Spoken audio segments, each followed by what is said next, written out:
বড়মা বিনাপানি দেবীর ঘর কার, এই নিয়ে উত্তাল ঠাকুরনগরের মতুয়া ধাম। তালা ভেঙে ঘর দখল, স্লোগান পাল্টা স্লোগান, ধন্যবাদ পরিস্থিতি। শান্তনু ঠাকুর বনাম মমতাবালা ঠাকুরের সংঘাত চরমে। 1985 সালের থেকে আমি ওখানে বিবাহের পরে আমাকে আমার শ্বশুর শাশুড়ি ওখানে রেখেছে। তো আমি আমার ঠাকুরদা ঠাকুমার ঘরে ঢুকে বসে আছে, আমি থাকবো এখন থেকে এই ঘরে।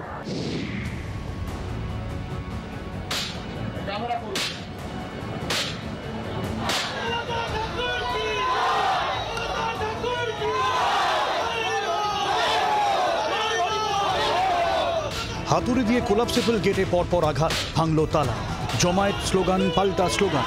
রবিবার রাত থেকেই ঠাকুরবাড়ির অন্দরে এমন ধুন্ধুমার, কার্যত সম্মুখ সমরে যুযুধান দুই পক্ষ। শান্তনু ঠাকুর বনাম মমতাবালা ঠাকুরের গৃহযুদ্ধ চরমে। এই পরিস্থিতির নেপথ্যে বড়মা বিনাপানি দেবীর ঘর, ঘরের চাবি কার হাতে থাকবে তাই নিয়ে শান্তনু মমতাবালার লড়াই। রবিবার রাত থেকে এই নিয়ে উত্তেজনা ছড়ায়। ওই ঘরকে হেরিটেজ ঘোষণার দাবিতে শান্তনু অনুগামীরা জমায়েত হন। তালা ভেঙে ঘর দখলের অভিযোগ শান্তনুর বিরুদ্ধে। গাইঘাটা থানায় অভিযোগও দায়ের হয়েছে। একাধিক ধারায় মামলা করেছে পুলিশ। অভিযোগ কার্যত স্বীকারও করে নিয়েছেন শান্তনু। ওই চাবি হারিয়ে গেছিল, 10-12 বার বলা হয়েছে ওনাদের। ওনারা বলছে চাবি পাওয়া যাচ্ছে না। যখন উনি বলেছেন চাবি পাওয়া যাচ্ছে না, তখন মতুয়া ভক্তরা ওটা ভেঙেছে। আমি সহযোগিতা করেছি তাদের। ঘরের আসল হকদার কে তা নিয়ে দুপক্ষের যুক্তি পাল্টা যুক্তি দুই শিবিরের। পিয়ার ঠাকুর মশাই বড়মা আমার কি হন? আমি তার নাতি হই, তো তার ঘরে থাকার অধিকার তো আমারও আছে। পৃথিবীর কোনো আইন নেই যে আমার এই ঘরে থাকার যে আইন বা অধিকার আছে, সেটা পৃথিবীর কোনো আইন নেই সে ডিনাই করতে পারে। তো আমি আমার ঠাকুরদা ঠাকুমার ঘরে ঢুকে বসে আছে, আমি থাকবো এখন থেকে এই ঘরে। 1985 সালের থেকে আমি ওখানে বিবাহের পরে আমাকে আমার শ্বশুর শাশুড়ি ওখানে রেখেছে। ঠাকুরদাদার কথা, ঠাকুরদাদা যখন ছিল বেঁচে, কোথায় ছিল তখন তারা? এই বাড়িতে কোনো জায়গা নেই, তাদের জন্ম কেন এই বাড়িতে হয়নি? তারই ঠাকুরমা ঠাকুরদাদা কেন বাড়িতে উঠায়নি? তার মা বাবাকে তাদের কেন এই বাড়িতে জন্মগ্রহণ করেনি? রাজ্য রাজনীতির যুযুধান দুই শিবিরের দুই সাংসদ শান্তনু ও মমতাবালা। ভোটের মুখে রাজনৈতিক আক্রমণ প্রতি আক্রমণও চলছে দুপক্ষের। বিজেপির ক্যাডারদের নিয়ে আপনারা শুনলেন জয় শ্রীরাম, এই বাড়িতে জয় শ্রীরাম হয় না। আর যারা জয় শ্রীরাম দেয় তারা হরিভক্ত হতেই পারে না। আমাকে হচ্ছে হরিবলের ধ্বনি। কেউ যদি এই ঘরে হুলিগান নিয়ে পুষে রাখে, তো আমাকে তো আমার ঠাকুরদাদের ঘর দেখতে হবে চেক করে, বাবা কোন হুলিগানরা এই ঘরে থাকছে। এই লড়াই মূলত ঠাকুরবাড়ির অন্দরমহলের, কিন্তু তার আঁচ বঙ্গ রাজনীতিতেও।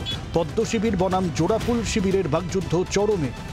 যেভাবে শান্তনু ঠাকুর এবং কিছু আক্রমণকারী ইভেন বড়মার ঘরটাকেও ছাড়ল না, যে পদ্ধতিতে যে গুন্ডামি হলো, যে দস্যুগিরি হলো, তাতে কিন্তু ঠাকুরবাড়ির চরম অসম্মান এরা করলেন।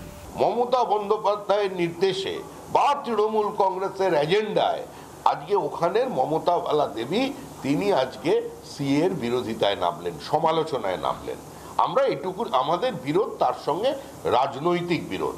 কিন্তু কে কার রান্নাঘরে ঢুকে পড়বে বা কে কার শয়নকক্ষে গিয়ে বসে পড়বে, এটার সঙ্গে তো কোনো রাজনীতি নেই, এটা ওদের পারিবারিক বিষয়। এর মধ্যেই একটি হুমকি চিঠি পেয়েছেন শান্তনু। পাকিস্তানের জিহাদি সংগঠন লস্কর ই তৈবার নাম করে স্পিড পোস্টে এসেছে ওই চিঠি। বাংলায় লেখা ওই চিঠিতে এনআরসি বিরোধিতা করা হয়েছে।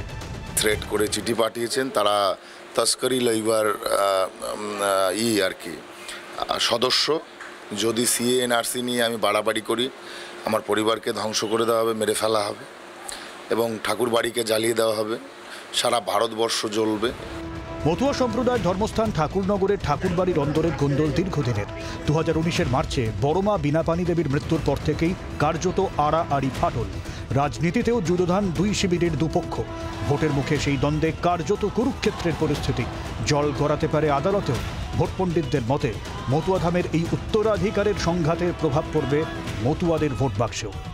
মনোজ মণ্ডল ও দেবারতী ঘোষের রিপোর্ট, জি24 ঘন্টা। বাংলার আওয়াজ, বাঙালির আবেগ, জি24 ঘন্টা।